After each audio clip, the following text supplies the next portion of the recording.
ये स्नेह जो बैठी उनको मत उठाओ। हाँ ऐसे लंबे बिछा, गलत बिछाया रखे।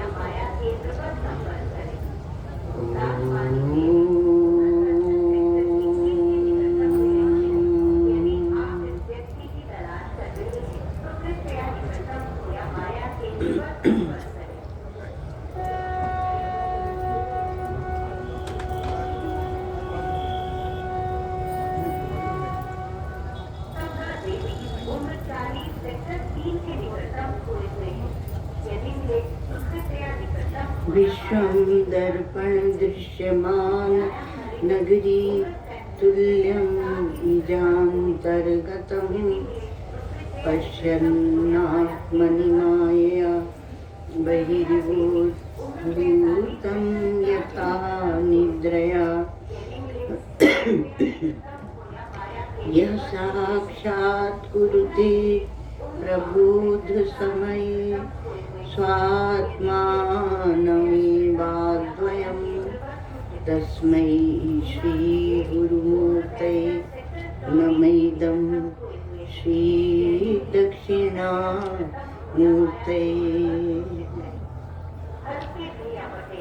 पूर्णानन्ददया दृशारसदया शश्वत्प्रसादोदया ब्रह्म ज्ञान विनोदया जन्मनो मोदाय निखेदया विश्व प्रेम विकास आसमुदया त्रैलोक्य संपदया पूर्णानंददया मदीय मनसे कांचित कणां यच्छतु।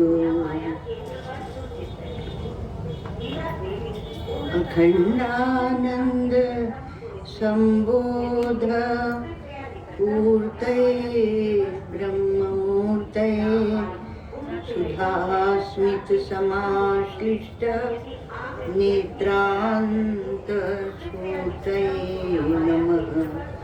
ओम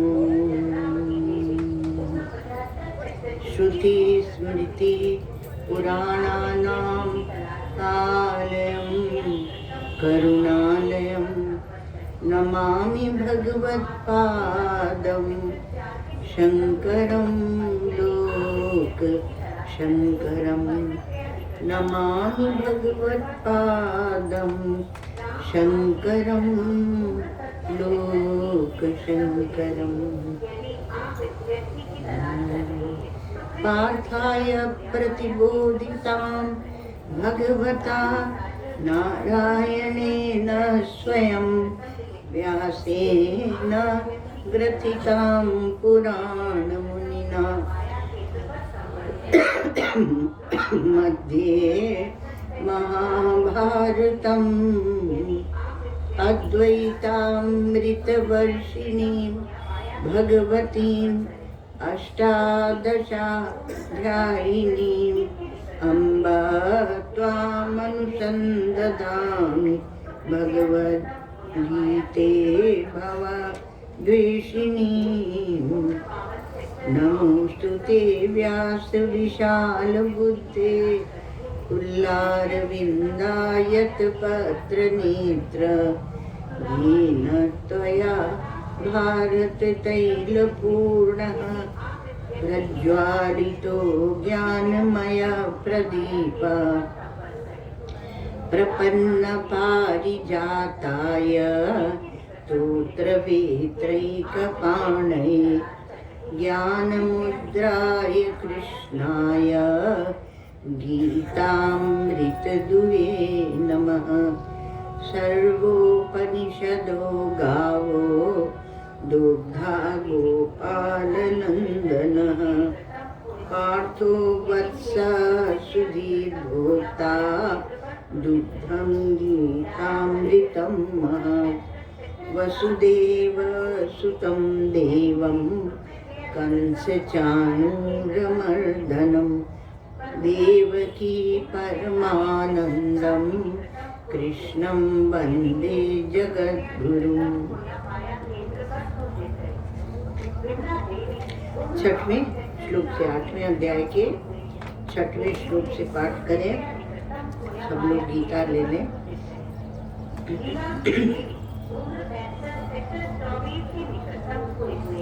यम यम वापि स्मरन् भावं त्यजत्यन्ते कलेवरं तं तमेवैति कौन्तेय सदा तद्भावभावितः। तस्मात् सर्वेषु कालेषु मामनुस्मर युध्य च मय्यर्पितमनो बुद्धिर्मामे वैश्यस्य संशयः। अभ्यासयोगयुक्तेन चेतसा नान्यगामिना परमं पुरुषं दिव्यं याति पार्थानुचिन्तयन्। कविं पुराणम् अनुशासितारम् अणोरणीयांशम् अनुस्मरेद्यः। सर्वस्य धातारमचिन्त्य रूपम् आदित्यवर्णं तमसः परस्तात्। प्रयाणकाले मनसा चलेन भक्त्या युक्तो योगबलेन चैव। भ्रोर्मध्ये प्राणमावेश्य सम्यक् सतं परं पुरुषमुपैति दिव्यम्। तो नौवां श्लोक करेंगे हम लोग।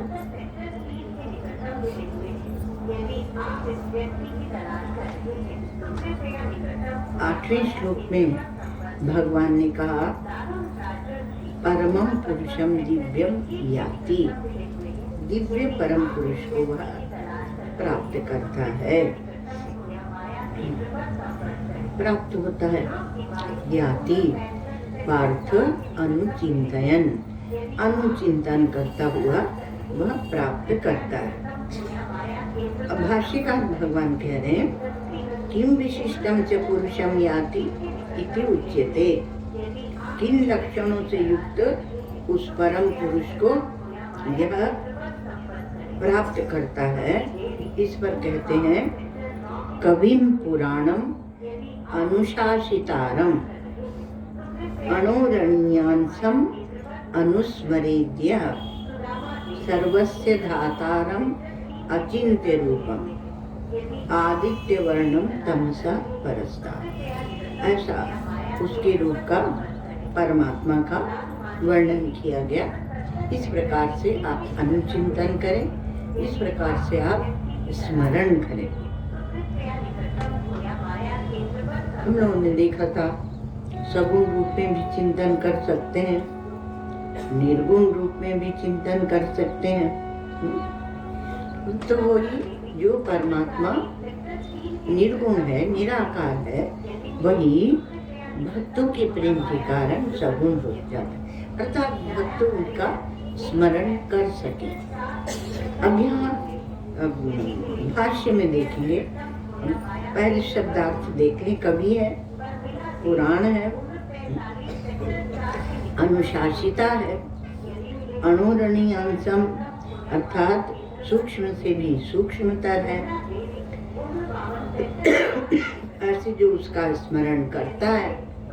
सर्वस्य धातारम, और वह सबका धाता है, सबका सबको देने वाला है, उनका पालन करने वाला है। धातारम अचिंत्य रूपम, और उसका रूप अचिंत्य है।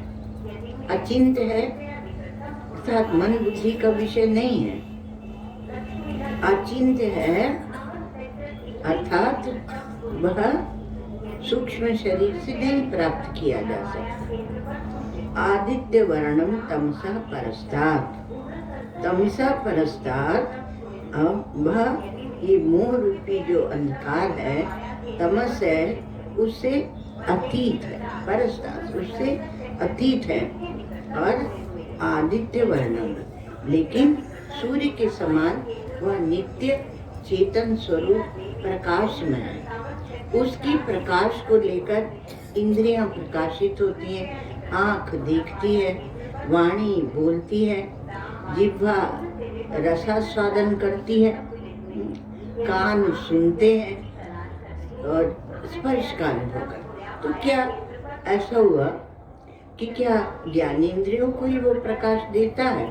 नहीं, कर्मेंद्रियों को भी प्रकाश वही देता है, क्योंकि कर्मेंद्रियां ज्ञानेंद्रियों के अनुसार ही कर्म करती हैं। मतलब बुद्धि से लेके बल और तब कर्म करती है। अभी कविम, पहला शब्द इसमें आया कविम, और कविम मतलब कवि है। वो परमात्मा कैसा? कहा कवि है। तो कविम क्रांत दर्शिनम सर्वज्ञम, भाष्यकार भगवान कहते हैं कि वह ऐसा है कि जो जाके कहीं भी देख सकता है, भूत भविष्य वर्तमान को जानने वाला है, सर्वज्ञ। क्रांत दर्शिनम सर्वज्ञम, अर्थात जो परमात्मा है, परमेश्वर है, वह भूत भविष्य और वर्तमान को जानने वाला है, सर्वज्ञ है। अब भगवान अर्जुन के प्रति इतने अनुग्रहित हुए हैं कि ऐसे भी कहा जाता है कि यहाँ जब उस परमेश्वर का वर्णन करने चले तो एक छंद में एक मात्रा भूल गए भगवान ना, लेकिन ये तो संगीत है, तो इसमें आ करके उसको पूरा कर दिया जाता है, उस मात्रा को पूरा कर दिया जाता है। कविम पुराणम अनुशासितार मनोरमीयांश, ऐसे पढ़ेंगे तो नहीं चलेगा, तो अनुशासितारम और फिर अणोरमीयांशम अगर छुट्टा कर देंगे तो मात्रा की पूर्ति हो जाएगी। तो भगवान ने बांसुरी बजाई वृंदावन में, और यहाँ कुरुक्षेत्र में क्या बजाया? शंख बजाया।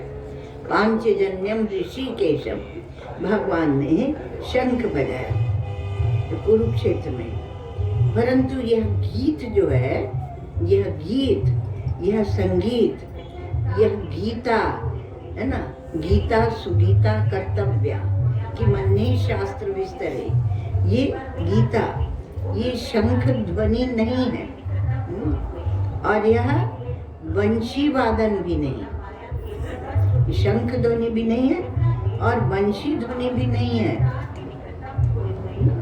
और यह तो क्या है? यह चिदानंदमयी ध्वनि है, अद्वैतामृत वर्षिणी भगवती।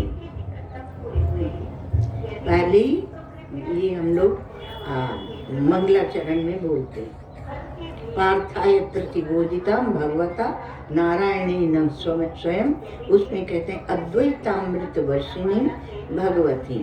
तो चिदानंदमयी ध्वनि है, क्योंकि यदि आप इसको शंख ध्वनि मानते हैं तो उसमें वीर रस होता है, उसमें वीर रस, युद्ध क्षेत्र में यदि शंख बजाया जाता है तो उसमें वीर रस होता है, और यदि बांसुरी बजाते हैं भगवान तो उसमें श्रृंगार रस होता है, श्रृंगार रस वहाँ पर मुख्य रूप से होता है।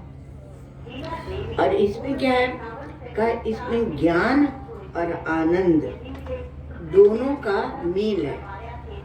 आनंद है इसलिए गीता है, और ज्ञान है इसलिए आपके हृदय के अंधकार को ये नष्ट करने वाले, वहाँ अंधकार को। अब यहाँ तो परमेश्वर का निरूपण हो रहा, तो कहना ही क्या, तो कवि पुराणम अनुशासितारम, तो परमेश्वर कैसा है? तो पहले तो बोले कि वो कवि है, कवि अर्थात क्रांत दर्शी है। तो कवि की परिभाषा हमारे यहाँ बना के रखी गई है। तो क्या कहा कि कवयः क्रांत दर्शिना, भाष्यकार भगवान जी लिए हैं कवि क्रांत दर्शिनम। तो कवयः क्रांत दर्शिना मतलब वो अतिक्रांत करके देखता है कवि। तो कवि की आँख के सामने जो नहीं होता उसको भी वो देखता है। वो अनुमान से, वो अपनी भावना से अतिक्रमण करके वह देखता है। नहीं होता, जो सूझता नहीं है उसको भी वह देखता है। क्रांतः अतिक्रांत, जो आँखों से ओझल है उसको भी वह देखता, मतलब उसका भी वर्णन करता है। जो हम देख नहीं पाते उसका भी वर्णन करता है। तो कैसे वर्णन करता है भाई, ये भी एक बात है ना। यहाँ परमेश्वर को कह रहे हैं कि वह कवि है, तो उसकी कविता तो कुछ अद्भुत ही होगी। तो जिसकी मन में प्यार होता है, प्रेम होता है, प्रेम होता है, तो वह उस प्रेम दृष्टि से वर्णन करता है। तो जैसे देख कर आए हैं वैसा वर्णन करना एक बात है। अब ये प्रेम दृष्टि क्या है? तो कहते हैं हमारे यहाँ वेद में कि पश्य देवस्य काव्यम, ये देवता का, उस परमेश्वर की कविता है। ये पूरी सृष्टि जो दिख रही है, नदी, ये पहाड़, पर्वत, छोटा सा नहीं, छोटा सा नहीं, तो उसको मतलब छोटा हम मकान जो ईंट ईंट ईंट ईंट, हाँ वो क्या है, वो क्या चुन चुन महल बनाया और लोग कहें घर मेरा, ना घर मेरा ना घर तेरा, चिड़िया रैन बसेरा।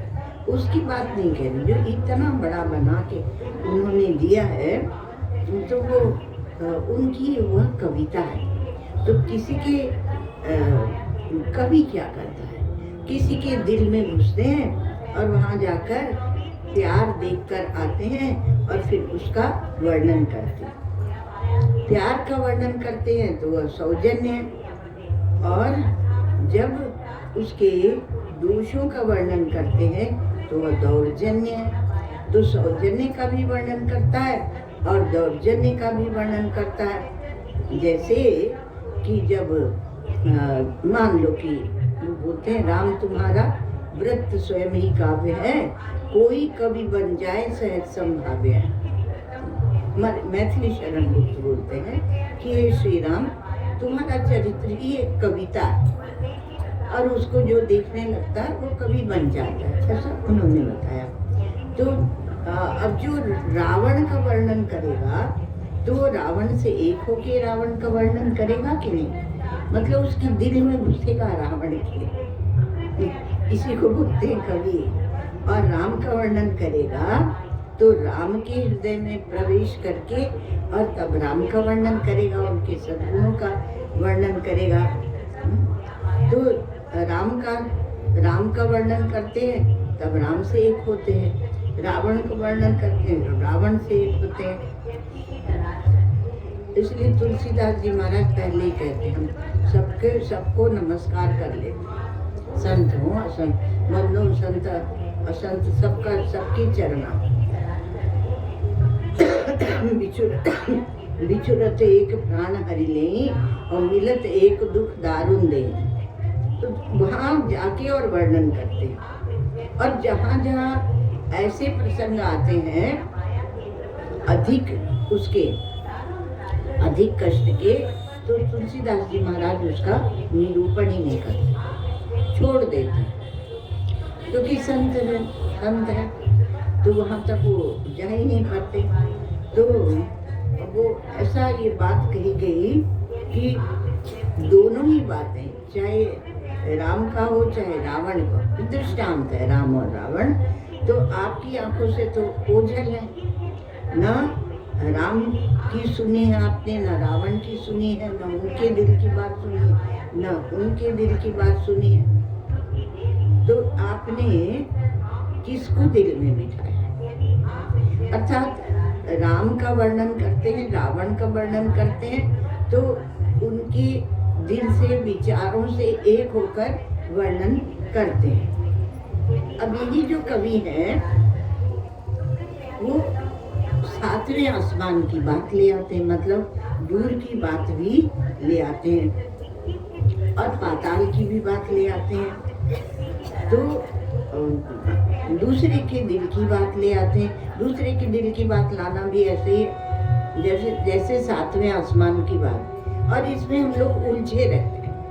वो ऐसा है, वो ऐसा है, अपने दिल का पता नहीं है और दूसरे के दिल की बात को हम सोचते रहते हैं। जाने उसमें कौन सा रस है, कौन सा रस है, खुद का पता नहीं है। यहाँ से उठने के बाद सत्संग से हम क्या करेंगे, क्या सोचेंगे और कल तक हमारे हृदय में कौन सी इच्छा जाग जाएगी हम जानते ही नहीं हैं। और दूसरे का हम सब कुछ जानते हैं कि वो क्या सोच रहा है, उसके मन में क्या है, वो देख लेना ऐसे ही करेगा। हमसे तो बहुत बताते हैं कि हमारे आसपास होते हैं और देख लेना वो ऐसे ही करेगा, वो ऐसा करता है, वो ऐसा करता है। तो वो सब के सब क्या है, कवि ही है। ऐसे कवियों के लिए कहा कि उनको नरक है, उसी समय नरक है महाराज जिस समय वो सोच रहे हैं। महंत आश्रम के महंत, महावत, जो महावत होता है ना, वो हाथी को ऐसे खोजता रहता है। चौधरी जमीन का करते हैं, और कानून गो और रवि कवि, कानून गो और कवि, इनको नरक अवश्य है। और उनको जब तक क्योंकि झूठ बोलते रहते हैं तो वो बात है उनकी। तो पर यहाँ तो भगवान को कवि कहा जा रहा है, तो आप भेद कर लेना, क्योंकि वो जो कवि है हमारा संसार का, उसको तो कहते हैं कि जहाँ न पहुँचे रवि वहाँ पहुँचे कवि। वो क्रांतदर्शिना अर्थात जहाँ भूत भविष्य और वर्तमान सबको जानने वाले परमात्मा है, तो जानकर वर्णन करते हैं। और इनको तो पता नहीं है, पर ये अपने ढंग से वर्णन करते हैं। तो परमेश्वर को कवि ईशावास्य उपनिषद में भी कहा, वहाँ पर भी कहते हैं, शायद आठवां या 9वां मंत्र, 8वां है। तो उसमें कहते हैं कवि मनीषी परिभू स्वयं को याथा तथ्य तो अर्थान वेदधा शाश्वतीभ्य समाभ्य। तो वहाँ भी उनको कवि कहते हैं। अब एक बात यह है कि जो वस्तु का यथार्थ स्वरूप का निरूपण करे और यथार्थ स्वरूप का निरूपण करने में निपुण है, उसको बोलते हैं कवि। अर्थात स्वाभाविक अर्थ को जो बताए, जो वस्तु सत्य है उसको बताए, उसे कहते हैं कवि। या भगवान को लेकर आप बोलते हैं। तो साहित्य में स्वभावोक्ति भी एक अलंकार है। सुभाराम जी कहते हैं कि ये स्वभावोक्ति जो अलंकार है वह सर्वोत्तम अलंकार है।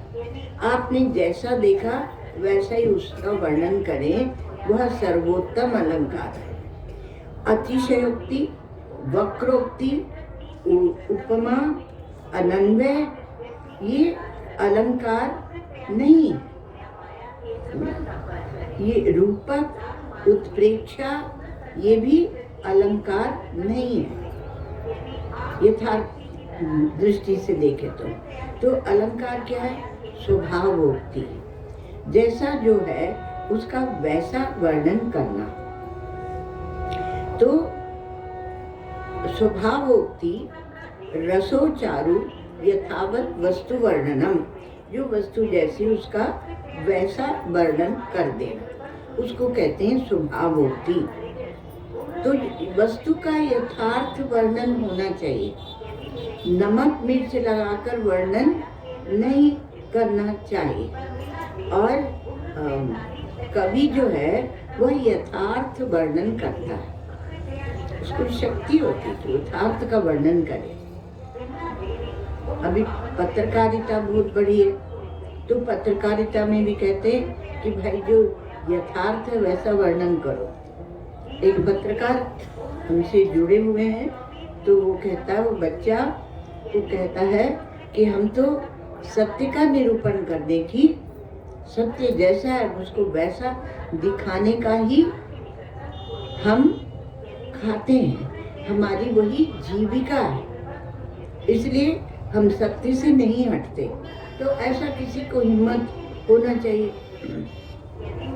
तो कवि जो है वो यथार्थ का वर्णन करे।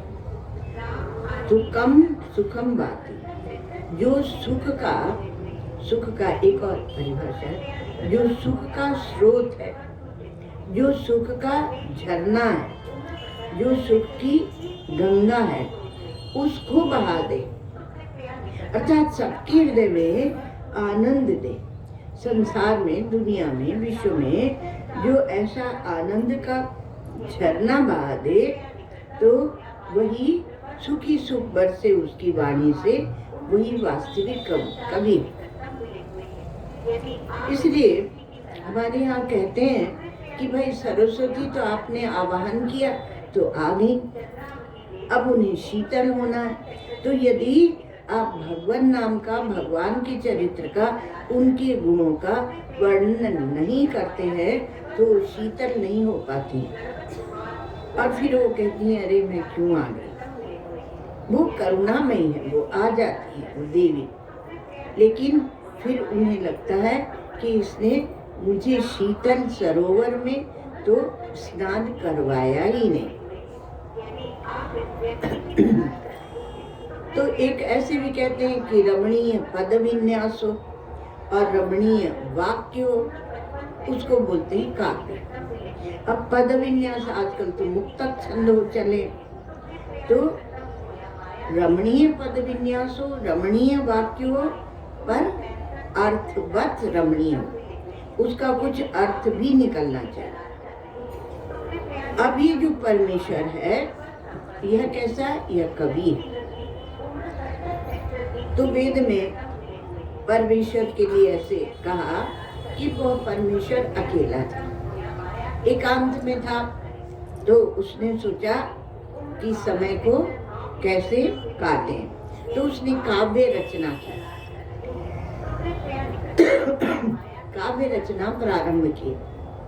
तो उनका काव्य हम लोगों के जैसे काव्य नहीं था, वह तो परमेश्वर का काव्य था, तो वह अर्थ वाला था, अर्थवान हुआ।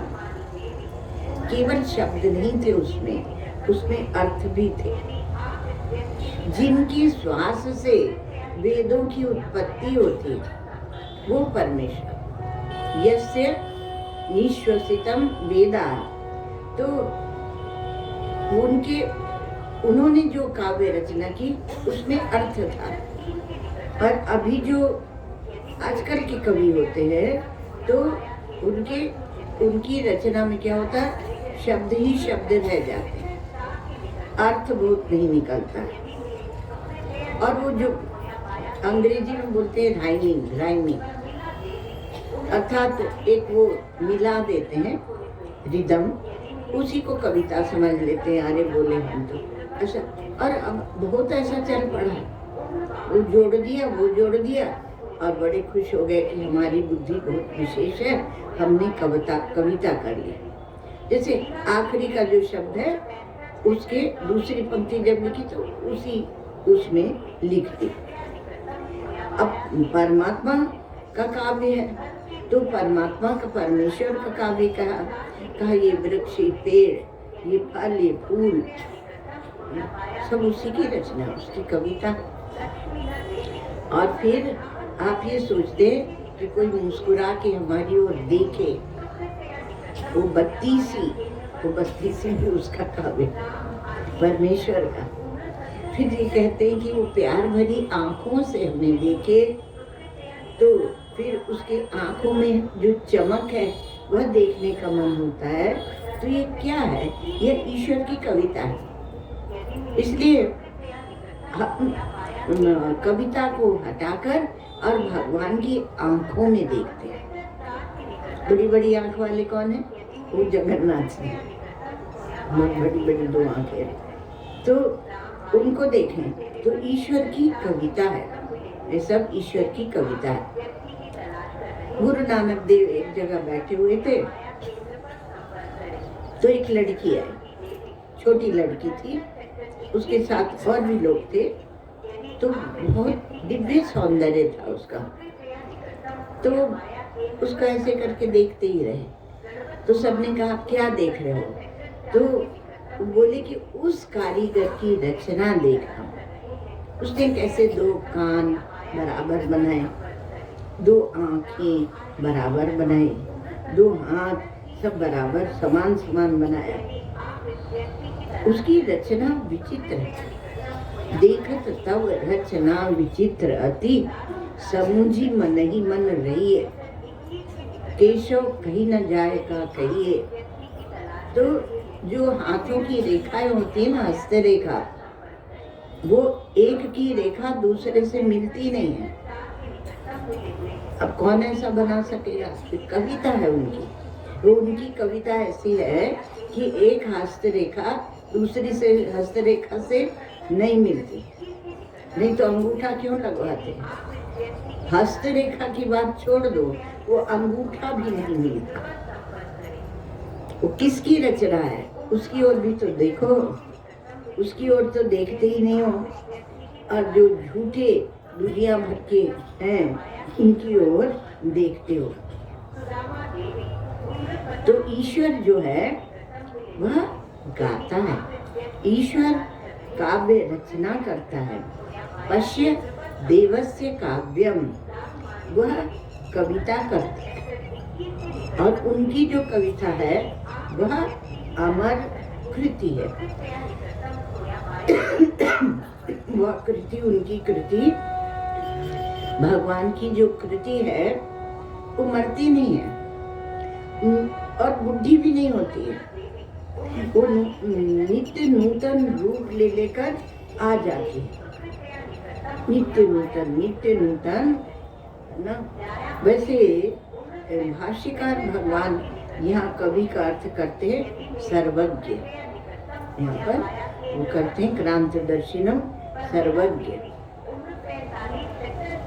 आप खुद भी देखते हैं कि जब आप एकांत में बैठते हैं, जब ध्यान में एकाग्र होते हैं, तो आपके बहुत से प्रश्नों का आपको हल मिलने लगता है, और जो आपने देखा नहीं था वो भी आपको दिखने लगता, मतलब बात समझ में आने लगती।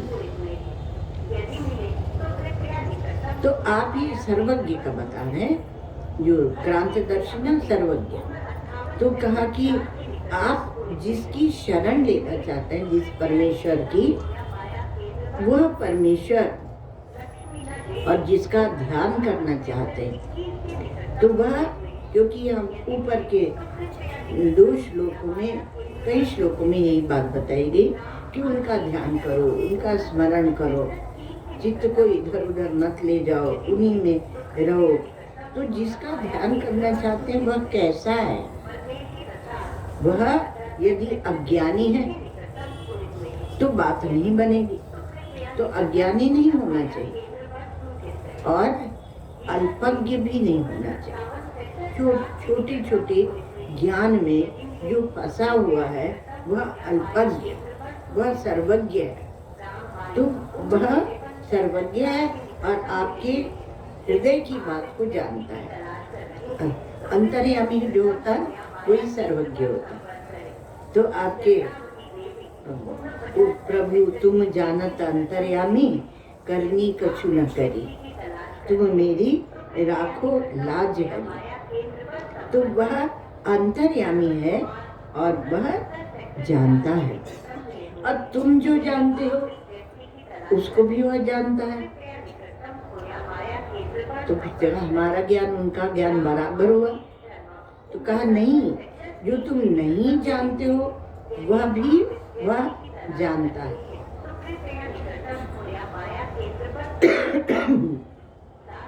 जो तुम भूल चुके, हम लोग तो भूलते जाते हैं, छोटा सा दिमाग है, छोटा सा दिमाग है, और वो क्या बोलते हैं कि अब वो सठी आ गया है, तो अब कुछ याद नहीं रहता, बूढ़ा हो जाता है वो दिमाग, तो कुछ याद नहीं रहता।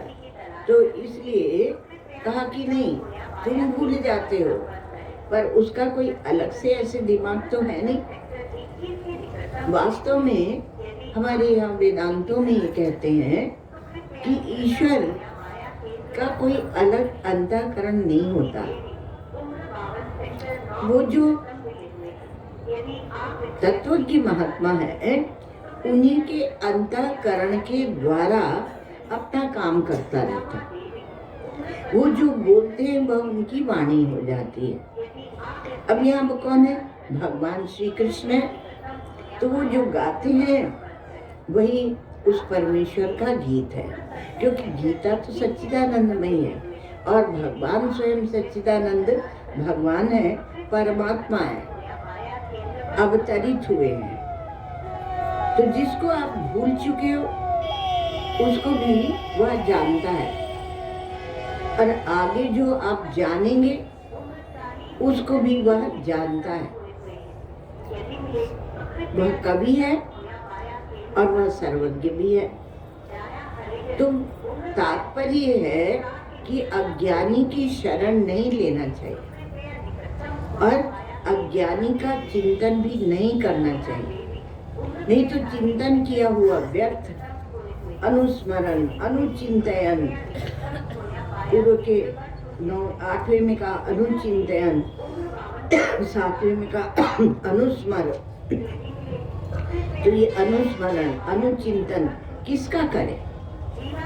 का जो परमेश्वर है, जो कवि है, उसके और भी रूपों का वर्णन होगा।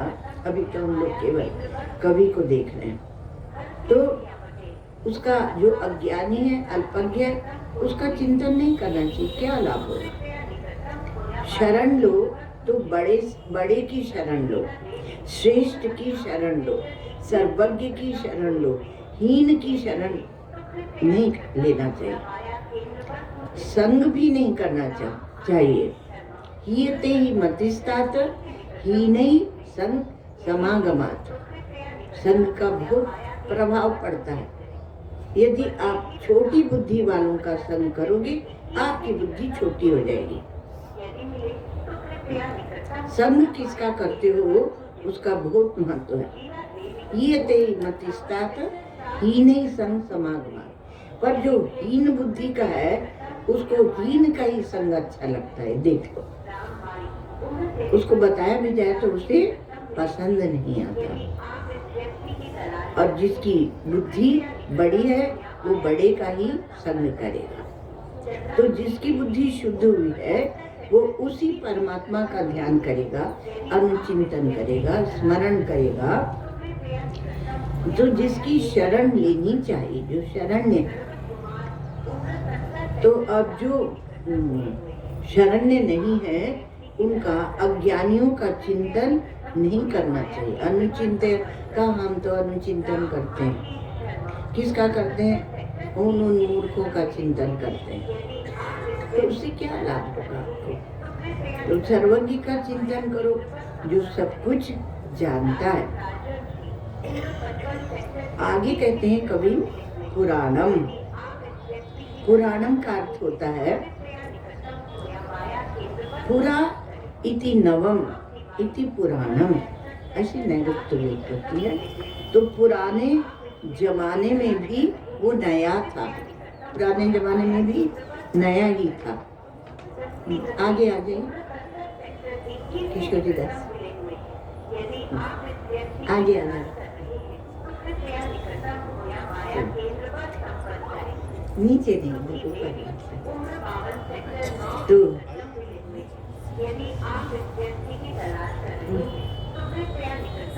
पुरा इति नवन इति पुराण।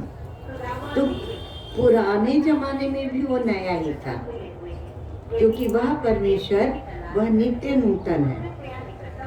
और वह पुराने जमाने में भी नया था, अब भी नया है, और आगे भी वो परमेश्वर नया ही रहेगा, क्योंकि वह नित्य नूतन है। उसकी नूतनता कभी बाधित नहीं होती है। वो काल में बाधित होना उसका स्वभाव नहीं है। वह नित्य नूतन है, वह चिर सुकुमार है, चिर सुंदर है, अनादि है, ऐसा वह सर्वज्ञ है। तो कविम पुराणम और अनुशासितारम। और इतना ही नहीं, वह परमेश्वर जिसका हम चिंतन करते हैं और जिसका चिंतन करने के लिए हमें भगवान उत्साहित कर रहे हैं, तो वह अनुशासिता भी है, अर्थात हुक्म भी चलाता है, सर्वज्ञ है, पुराण है, पर अनुभवी नहीं, वह अनुशासन भी करता है। वो उपनिषद में मंत्र आता है, भयाद अस्याग्निस्तपति, भयाद तपति सूर्य, भयाद इंद्रश्च वायुश्च, मृत्युर्धावति पंचमा। इसके भय से अग्नि तपती है। अग्नि में जो ताप है वो भगवान के कारण है, परमात्मा के कारण है। और भयात तपति सूर्य, सूर्य समय पे उगते हैं, आपको पर्याप्त प्रकाश और उष्णता देते हैं, चंद्रमा शीतलता देते हैं, वो उनकी आज्ञा के अनुसार, उस परमेश्वर की आज्ञा के अनुसार। अग्निस्तपति, तपति सूर्य, और भयाद इंद्रश्च वायुश्च, जो वर्षा भी होती है समय समय पर, वह भी उन्हीं की प्रेरणा से, उनकी आज्ञा के अनुसार। और ये सब क्या है? उस कवि का काव्य है, उनकी कविता है। तो पुराणम कविम पुराणम और अनुशासितारम, ऐसा कवि है कि जो नित्य नूतन है और अनुशासिता भी है।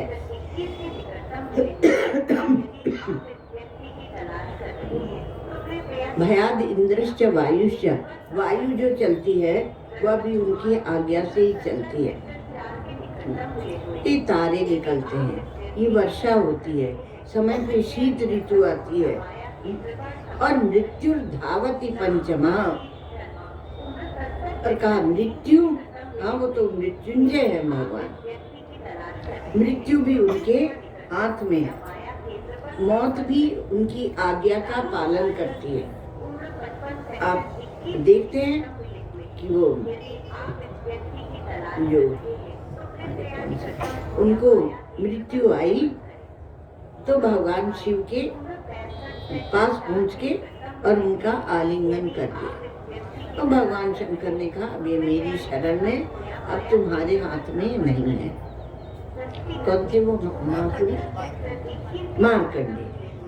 तो मार्कंडेय जी वो भगवान शंकर के लिपट गए और उन्होंने कहा, क्योंकि किसी ने बता दिया था कि जब तक तुम चिंता मत करो, जब तक तुम भगवान के पास रहोगे, मृत्यु का वश नहीं चलेगा, वो तुम्हारा कुछ नहीं बिगाड़ सकेगा। तो मृत्यु भी उनकी आज्ञा का पालन करती है, इसलिए वो अनुशासिता है। अनुशासितारम कविम पुराणम अनुशासितारम। तो ऐसा तो लगता है कि जैसे वो कोई ऐसे ठोस चीज है, व्यक्ति हैं, तो हम उनको पकड़ लेंगे। तो कहा कि नहीं, भगवान कहते हैं अणोरणीयांसम, अणोहो अणीयांसम, अणु से भी वो अणु है, वो पकड़ में नहीं आते, पकड़ में नहीं आते। अणीयांसम अर्थात अणु से भी अत्यंत अणु है, यंत्र के द्वारा वो पकड़े नहीं जा सकते हैं। और जितना जितना कोई अणु होगा, सूक्ष्म होगा, उतना ही वह व्यापक होगा। पृथ्वी की अपेक्षा जल पतला है ना, द्रव रूप में है, तो अधिक व्यापक है। 70-80% पृथ्वी में जल है और शरीर में भी जल है। आपके शरीर में भी 70-80% जल है। तो जल जो सूक्ष्म है तो व्यापक है, और अग्नि जो तेजस तत्व है वह उससे भी सूक्ष्म है और अधिक व्यापक है। ठंडी पड़ रही है, इसका क्या मतलब कि उष्णता थोड़ा न्यून हुई, तो उष्णता भी सर्वव्यापक है। ये दूसरी बात है कि अग्नि में आप प्रकट करके और उस अग्नि से निर्वाह कर सकते हैं। तो अत्यंत अणु से भी अणु है, और वह अर्थात बहुत सूक्ष्म है। जितना सूक्ष्म होता जाता है उतना व्यापक है। और अग्नि से भी सूक्ष्म कौन है? वायु। और वायु अधिक व्यापक है, और वायु से भी सूक्ष्म है आकाश। आकाश खत्म प्रातः पढ़ ही रहे जबरदस्त। तो आकाश तो बहुत व्यापक है। आत्मा के लिए यदि दृष्टांत देना है तो आकाश का ही दृष्टांत देते हैं। और आकाश से भी सूक्ष्म कौन है? बोलो, गड़बड़ा गए। आकाश से भी सूक्ष्म है मन। मन में ही आकाश दिखता है, और मन से भी सूक्ष्म है बुद्धि, और बुद्धि से भी सूक्ष्म है आत्मा। तो आत्मा, और यहाँ इस परमेश्वर का, चेतन परमेश्वर का, परमात्मा का वर्णन हो रहा है, तो उतने ही सूक्ष्म है, तो उतने ही व्यापक है। एक बात और कह दी, अब फिर यहाँ फिर कह दिया अनुस्मरेद्य। वो अनुस्मरण, अनुचिंतन, उसको भगवान छोड़ नहीं रहे। इसलिए माम अनुस्मर युद्ध च, ये 8वें अध्याय का महावाक्य है। तो अनुस्मरण छूटना नहीं चाहिए। हरिते लागा रो रे भाई, तेरी बनत बनत बन जाए, तो छोड़ नहीं रहे।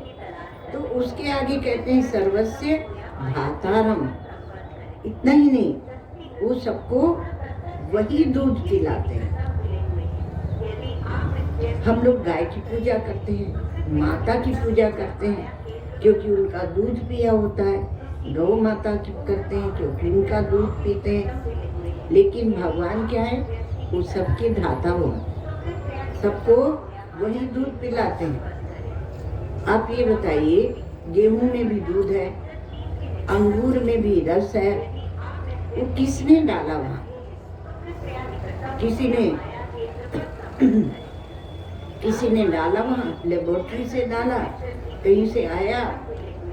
तो परमात्मा सबको अपनी अपनी मर्यादा में रखता है, और सबका धाता भी है, अर्थात सबका पालन पोषण भी करता है। ये समुद्र अगर थोड़ा सा और बढ़ जाए तो धरती को डुबा देगा। थोड़ा सा और बढ़ जाएगा तो समुद्र अपने संयम में रहता है, अपने नियम में रहता है। और धरती माता वो भी अपने में अचल रहती है, जबकि वो जल में है। बहुत बड़ा हिस्सा जल है। अब पृथ्वी में आप कहीं भी नीचे जाके खोदेंगे तो जल मिलेगा। तो जल के ऊपर है, लेकिन वो भी अपना अचल स्थिर रहती है। जरा डोलेंगी तो आप जानते हैं क्या होता है। तो सबका पालन करते हैं। सर्वस्य धातारम।